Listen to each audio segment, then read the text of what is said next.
एक व्यक्ति हमेशा ईश्वर के नाम का जाप किया करता था। धीरे धीरे वह काफी बुजुर्ग हो चला था, इसलिए एक कमरे में ही पड़ा रहता था। जब भी उसे शौच, स्नान आदि के लिए जाना होता था, वह अपने बेटों को आवाज लगाता था और बेटे ले जाते थे। धीरे धीरे कुछ दिन बाद बेटे कई बार आवाज लगाने के बाद भी कभी कभी आते और देर रात तो नहीं भी आते थे।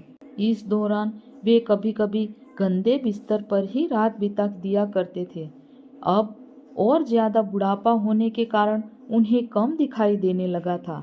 एक दिन रात को निवृत्त होने के लिए जैसे ही उन्होंने आवाज लगाई, तुरंत एक लड़का आता है और बड़े ही कोमल स्पर्श के साथ उनको निवृत्त करवाकर बिस्तर पर लेटा जाता है।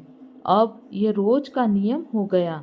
एक रात उनको शक हो जाता है कि पहले तो बेटों को रात में कई बार आवाज लगाने पर भी नहीं आते थे, लेकिन ये तो आवाज लगाते ही दूसरे क्षण आ जाते हैं और बड़े कोमल स्पर्श से सब निवृत्त करवा देता है। एक रात वह व्यक्ति उसका हाथ पकड़ लेता है और पूछता है कि तू सच बता, तू कौन है? मेरे बेटे तो ऐसे नहीं हैं। अभी अंधेरे कमरे में एक अलौकिक उजाला हुआ और उस लड़के रूपी ईश्वर ने अपना वास्तविक रूप दिखाया। वह व्यक्ति रोते हुए कहता है, हे प्रभु, आप स्वयं मेरे निवृत्ति के कार्य कर रहे हैं। यदि मुझसे इतने प्रसन्न हो तो मुक्ति ही दे दो ना। प्रभु कहते हैं कि जो आप भुगत रहे हैं वो आपके प्रारब्ध है।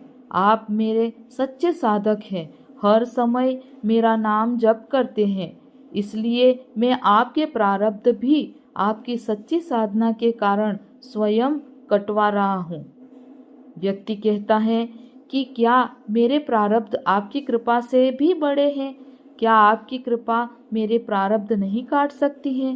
प्रभु कहते हैं कि मेरी कृपा सर्वोपरि है, ये अवश्य आपके प्रारब्ध काट सकती है, लेकिन फिर अगले जन्म में आपको ये प्रारब्ध भुगतने फिर से आना होगा। यही कर्म का नियम है।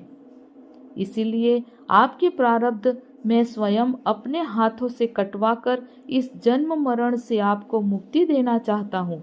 ईश्वर कहते हैं, प्रारब्ध 3 तरह के होते हैं, मंद, तीव्र तथा तीव्रतम।